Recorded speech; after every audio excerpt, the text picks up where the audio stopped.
ankle rolls. Radiographs for the ankle are indicated if there's tenderness along the posterior edge of the distal 6 centimeters of the lateral malleolus, so right there. Tenderness along the medial malleolus, so right in here. And or the inability to bear weight for 4 steps. Radiographs of the foot are indicated if there is tenderness over the navicular, so right in there. Tenderness of the base of the 5th metatarsal, and or the inability to bear weight for 4 steps. Test item cluster for a patient who would respond to spinal stabilization.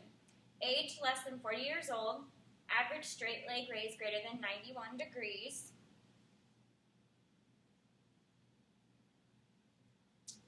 Aberrant motion, which consists of pain during motion, an instability catch, reversal of lumbopelvic motion, or Stewart-Gower sign, and then positive prone instability test.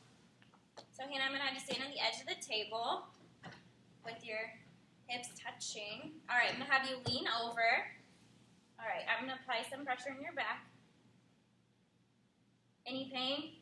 Ow. Yes. Okay, I'm going to have you raise your legs up just slightly off the ground. All right. Any pain now? No. Okay, you can lower them back down. Test item cluster for a patient who would respond to spinal manipulation. So the first one is duration of symptoms less than 16 days. Second one is no symptoms distal to the knee. Third is lumbar hypomobility.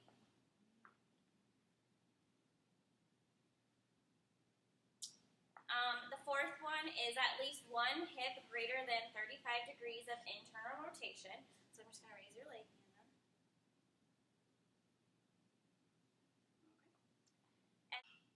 And the fifth one is fear avoidance belief questionnaire working subscale score of less than 19 points. Test item cluster for a patient with hip osteoarthritis. So the first one is just going to be self-reported squatting as an aggravating factor. Second one's going to be active hip flexion causing lateral pain. So Hannah, I'm going to have you bring your knees to your chest. Any pain? No. Okay. And then the third one would be positive Scour's test.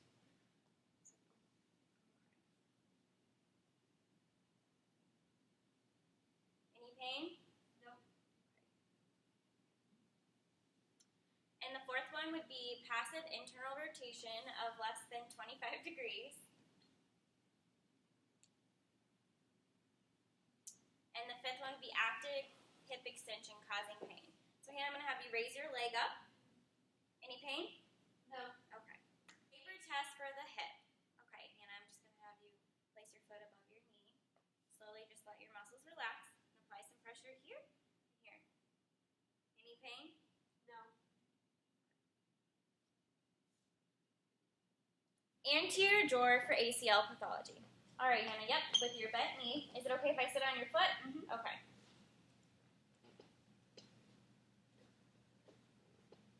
Overs test for tensor fasciolata tightness. All right, Hannah, I'm just going to raise your leg up and then bring it back. So that would be a positive test. Slump test. All right, Hannah, I'm going to have you kind of slump your posture forward. All right, bring your chin to your chest.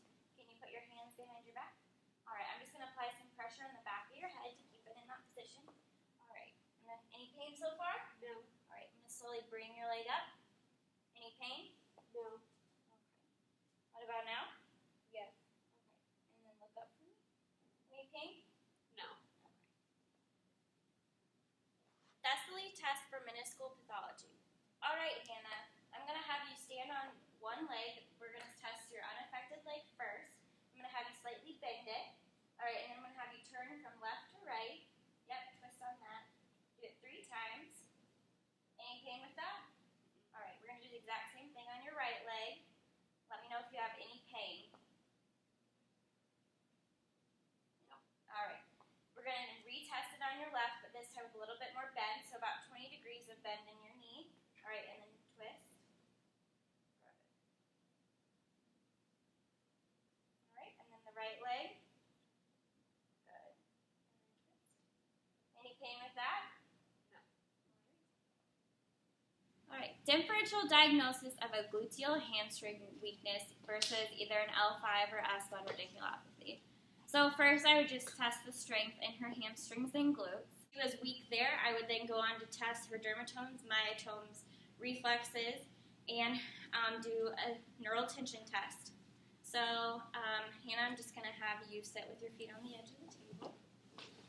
I would test the myotome of the L5, which would be great toe extension. So I'm going to have you raise this toe up in the air.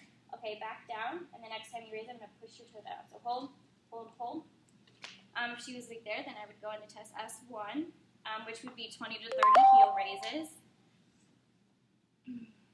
If she was unable to do that, then I would go into test dermatome. So the L5 dermatome is right here.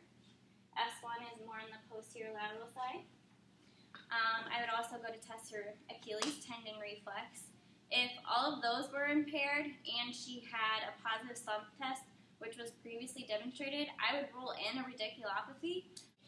If Hannah had no problems or weakness in the myotomes, dermatomes, or impaired Achilles tendon reflex and had a negative slump test, I would gear more towards a gluteal or hamstring weakness versus a radiculopathy.